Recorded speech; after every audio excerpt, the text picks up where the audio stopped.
já pensou em captar recurso ali, uma taxa de juros baixíssima, e pegar esse dinheiro e investir onde tem uma taxa de juros mais alta? Que isso, hein? Isso aí tá parecendo que é uma pirâmide financeira, ou então ali é um agiota ao contrário. Mas não, isso aí é uma arbitragem do mercado financeiro, mais conhecido como carry trade. Envolve trilhões, mas assim, ó, num passo de mágica, aquele castelinho maravilhoso pode desmoronar.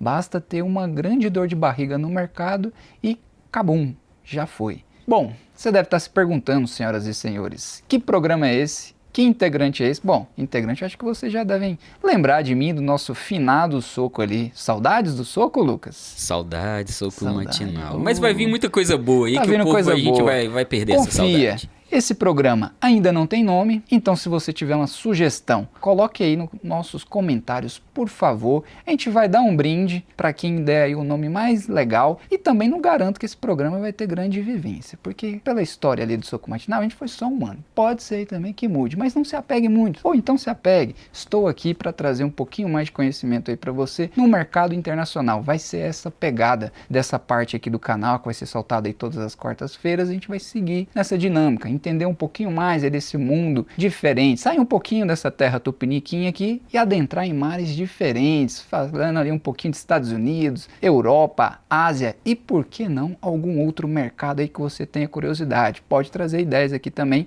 que a gente está disposto. Mas voltando para o assunto, o que é o carry trade? O que é isso, Manuel? É nada mais que você pegar ali um recurso com uma taxa de juros bem baixa e ao mesmo tempo que você está com aquele recurso, pegou ali uma quantia boa, pegou aqueles milhões ali, aqueles trilhões, como diz aqui um grande integrante da nossa equipe, trilhões! É uma parte interessante você pegar esse recurso e captar ele ali a um juros muito baixo e depois investir em um mercado que vai te trazer uma taxa de juros aí mais alta. Se chama a famosa arbitragem. Vamos exemplificar para ficar mais fácil. Então, essa parte do carry trade, ela é muito famosa na parte ali do Japão. Você teve ali uma captação muito expressiva, porque você tinha uma fomentação do Banco Nacional Japonês com uma taxa de juros próxima de zero ou até às vezes em alguns momentos negativa. Então você conseguia captar ali com uma taxa muito baixa e você acabava levando esse recurso para uma outra economia perene que tinha uma taxa de juros mais alta, ou até mesmo uma economia emergente que você estava tendo ali um prêmio de risco favorável. Então vamos supor que você captasse ali uma taxa de 0,1 no Japão e tendo aí hoje uma taxa de juros aí dos treasuries americanos ali que está por volta de 4,33, você está ganhando aí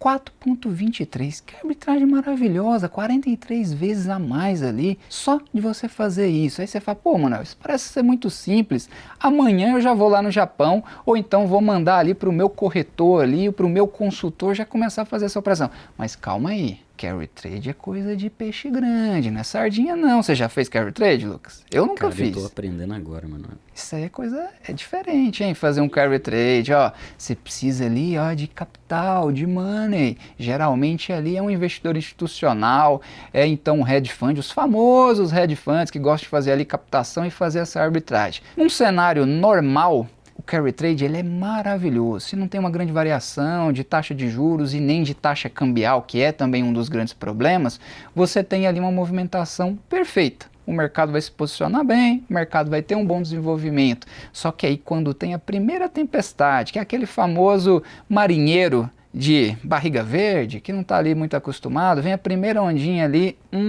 aí que aperta o calo. Se a gente tem uma diferença, então, entre taxa de câmbio, se, por exemplo, a taxa, nessa comparação que a gente está fazendo entre Japão e Estados Unidos, se o ien, que é a moeda japonesa, começa a ter ali uma valorização expressiva em relação ao real, dor de cabeça. Isso aconteceu em 2024, você se lembra? A gente já tava com soco, hein, Lucão? Tem que lembrar.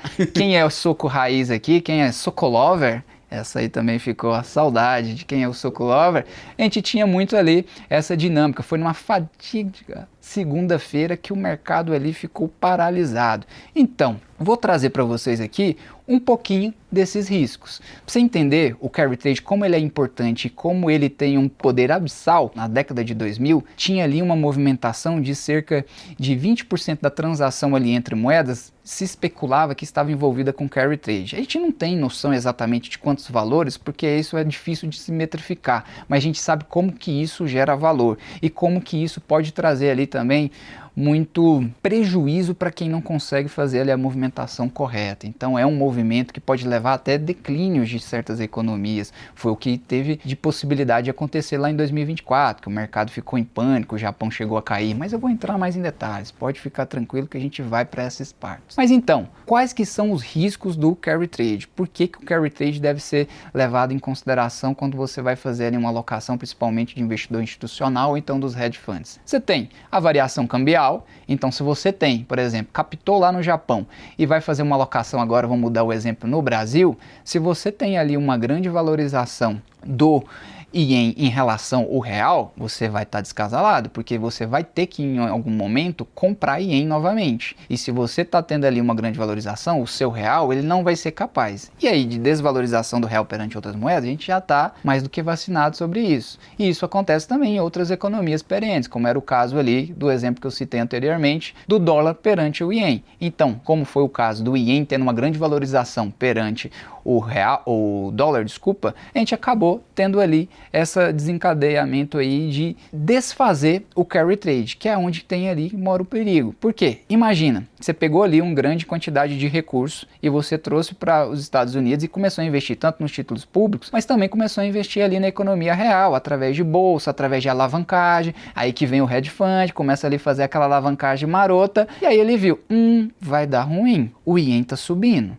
O Banco Central japonês, que antes era meu amigo, está querendo subir taxa de juros. Só que aí você tem que convencer. Um país que geralmente tem uma taxa ali entre 0,1 e 0,2, aí começa a querer subir para 0,25. E no patamar que a gente está agora de 0,5, é um baita de uma elevação de taxa de juros. Isso acaba gerando ali um efeito em cadeia. E foi o que aconteceu lá em 2024. E aí, voltando mais atrás, lá na crise financeira de 2008, aconteceu a mesma coisa. Só que lá em 2008 foi muito pior, porque foi um patamar muito mais elevado. Então, essas questões de taxa de câmbio, taxa de juros, elas são muito sensíveis e elas podem levar ali a uma dor de barriga no mercado. E você pode ver aí o carry trade sendo utilizado ali como uma manobra de desfazimento das operações que foram feitas lá de captação lá atrás. Isso é normal. E quando isso acontece num volume expressivo, você acaba tendo um efeito em cascata. Porque imagina, se está ali um investidor institucional, o hedge fund, cada vez mais querendo comprar o ien, o que vai acontecer com o ien? Oferta-demanda, ele vai cada vez mais valorizar. E cada vez você vai estar ali com a sua ponta passiva ali em aberto, ficando cada vez mais desenquadrada com aquele percentual que você tem ali do carry trade. Então você pode até ter uma certa rentabilidade nesse diferencial de taxa, mas se a taxa de câmbio não consegue te acompanhar numa estabilidade, pode ser que essa desvalorização cambial onde você está ali vai comer completamente ali todo o seu lucro, e na maioria das vezes você vai ter até que chamar margem. Então é uma operação que aí, quando isso acontece, eles eliminam ali o risco, bateu ali no risco, acaba fazendo ali a venda em cascata e vai gerando ali um efeito em cascata em todo o mercado. Quero trazer para vocês como que o carry trade ele tem um potencial expressivo, que eu quero trazer a comparação do Nasdaq, que aí você conhece, aquele famoso índice ali que replica as empresas de tecnologia em dólar e em ien. Então, como vocês podem ver, o carry trade ele pode ser muito vantajoso, desde que a gente tenha uma condição ali de estabilidade. Se você for comparar o famoso índice ali que replica as empresas de tecnologia dos Estados Unidos, que é o Nasdaq, em dólar, e a captação em ien, você vai ver como é expressivo a rentabilidade dele lá em ien. Por quê? O nível de captação foi uma taxa de juros muito mais baixa. E também para vocês terem uma ideia, no gráfico que está aparecendo aqui na tela, a gente tem também a diferença aí de arbitragem entre a taxa de juros americana, ali desde os anos 2000 até os anos atuais, chegando aí nesse patamar que a gente tem hoje, que a gente está tendo aí uma taxa de juros ali nos Estados Unidos média, que ela é flutuante, mas uma taxa média de 4,33, e lá no Japão, que apesar de ser uma taxa fixa, mas também tem ali um descolamento da taxa fixa, que tem ali uma taxa média de 0,47. Então você vê como está numa diferencial ali bem expressivo, mas esse diferencial já foi muito maior, como vocês verem aqui pelo gráfico, como a gente teve ali no começo dos anos 2007 e 2008, aí depois, é claro, teve a redução da taxa de juros nos Estados Unidos, mas naturalmente a gente teve como você consegue enxergar aqui a expressividade de fazer essa operação de carry trade. Só que eu repito, não é para você, não é para mim, não é para o investidor sardinha, é para o investidor institucional e é para o hedge fund. E você viu aqui, tem muitos riscos envolvidos, e isso aqui que eu quero quero trazer para vocês também envolve a dinâmica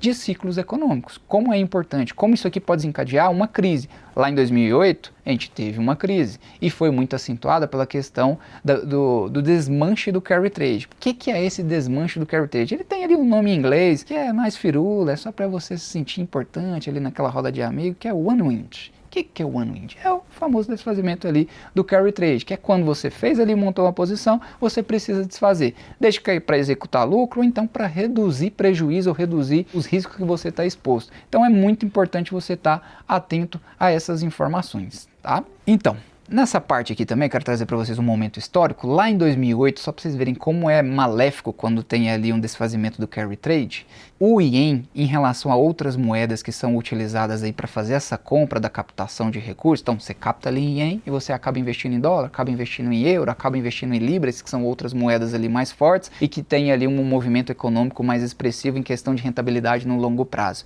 Você vê que o ien, em relação a essas outras cestas de moedas, teve uma valorização ali de 29%. Então imagina essa valorização. Mesmo que você tivesse ganhado ali com essa diferença entre taxas, você só desfazer, você tem aí essa ponta em aberto de 29%. Então é um risco, por isso que teve ali o aprofundamento ali da crise de 2008. Tá ficando claro, meu amigo Lucas? Claro, muito que é isso, claro. Essa voz sexy aí, hoje tem, cara, eu tô Hoje sentindo, tem. né? O cara tá no empoderamento aí, depois de ter ido nas férias, ficado ali 15 dias. Olha, descansei Gostei. bastante, agora tem que estudar, né? Mas você sabe uma coisa?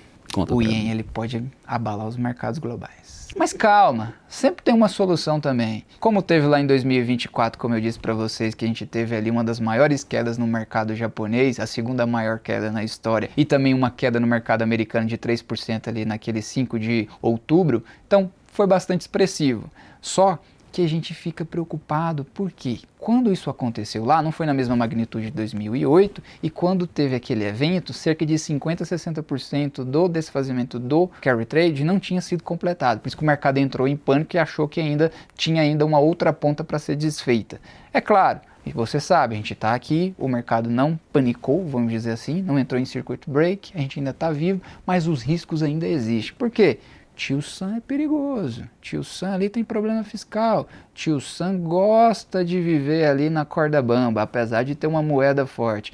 E o japonês ali naquela solidez, é claro, o Japão está mudado, aumentando taxa de juros, nunca vi isso, mas também nunca tinha inflação. Desde a década de 90 ali tinha uma inflação controlada, agora a inflação ali está querendo ir para lá Brasil, ainda está nos 3%, ainda está, vamos dizer assim, dentro da meta brasileira está ok, para o japonês nem tanto, aí já está na vida louca ali. Mas é um ponto muito importante. Por quê? A gente vê hoje uma dinâmica na curva de juros, tanto nos Estados Unidos como no Japão, mais acentuada. Os títulos japoneses de 30% estão disparando, os títulos dos Estados Unidos também estão disparando. Só que de um lado tem um ponto, que aí eu vou trazer para vocês aqui na tela, que é o Japão tem um ponto bem específico que cerca de 50% do endividamento dele é detido pelo Banco Central japonês. Os Estados Unidos, só 14%. Aí você fala, pô, isso é bom, não. O mercado ali está comprando sua dívida, você não precisa de comprar.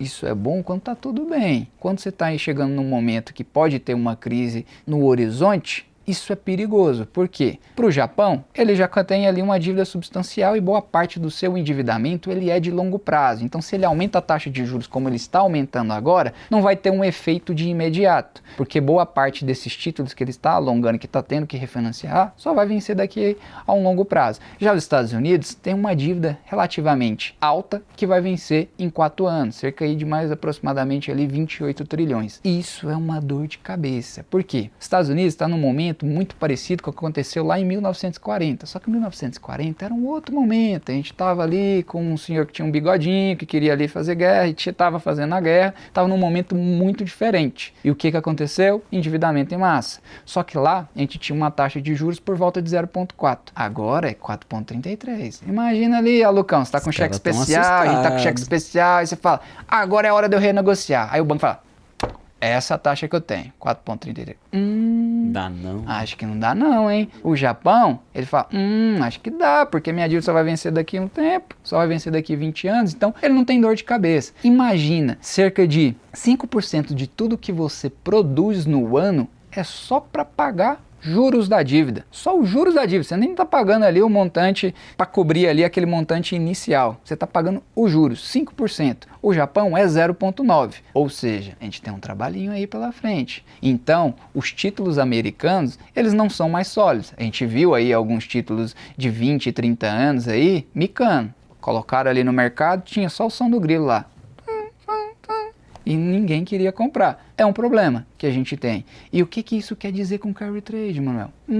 O Japão, ele tem ali um monte de títulos americanos. Imagina se ele resolve vender esses títulos para poder pagar esse endividamento que ele tem aí. Ele tem condições, porque ele tem ali cerca de 1 trilhão só em títulos americanos ali de Treasury. Então, é uma dinâmica ali que você tem que tomar cuidado. É claro, essa correlação aqui, ela não está diretamente ligada com a parte do carry trade, mas o carry trade, ele pode acentuar essa sensação. Por quê? Porque você pode perder a credibilidade na moeda americana, e se a moeda americana perde credibilidade, ela vai começar a ser desvalorizada frente a outras moedas, tanto o franco suíço, como o iene, contra a libra, contra o euro, e se isso acontece, aí você está ali com uma ponta passiva muito alta. E aí você vai ter que desfazer isso. E se você vai nesse efeito de panicar o mercado, todo mundo quer fazer ao mesmo tempo, com medo, eliminar ali os riscos, aí o mercado entra numa espiral descendente ali e a gente acaba entrando em um maus bocado. Ou seja, vamos ter que esperar, ver o que vai acontecer. Você precisa se organizar, não só para se aposentar, mas para ter uma juventude boa, ou uma velhice mesmo. Eu vou te recomendar que você abra aí alvp.com.br, clica no botão preencher o questionário, me conta um pouco sobre como está a sua vida financeira. Se você ganha mais de R$ 4.500 por mês, eu mesmo vou te ensinar a criar uma carteira de investimento, a se organizar com relação a isso. Então pode ir lá, clica no botão faça sua análise de perfil, preenche o questionário, que eu vou te ensinar a investir no Brasil, vou te ensinar a investir nos Estados Unidos também, na Europa, em diversos lugares por meio da nossa própria plataforma. Então vale muito a pena você preencher aí, porque mesmo que você faça todas as aulas, né? Ah, Raul, eu te conheci agora, me mandaram esse vídeo do WhatsApp, a galera tá querendo que eu aprenda, que eu me organize. Mesmo que você ainda não tenha conhecimento nenhum, ou que você tá começando agora, eu consigo te ensinar. E se você fizer todas as aulas e não aprender a investir, se falar pra mim, Raul, não funcionou, sou meio lento com isso aqui, não rolou pra mim, eu te devolvo 100% do seu dinheiro. Então, eu só quero o seu dinheiro se isso aqui te ajudar. Lembra disso. Ah, mas eu não te conheço, como é que eu vou saber? Pode pesquisar nosso nome no Jus Brasil, pode pesquisar em Reclame Aqui, pode pesquisar com seus amigos, pode pesquisar na internet de modo geral, você vai ver que a gente sempre tá como a melhor escola de investimentos do Brasil há vários anos já.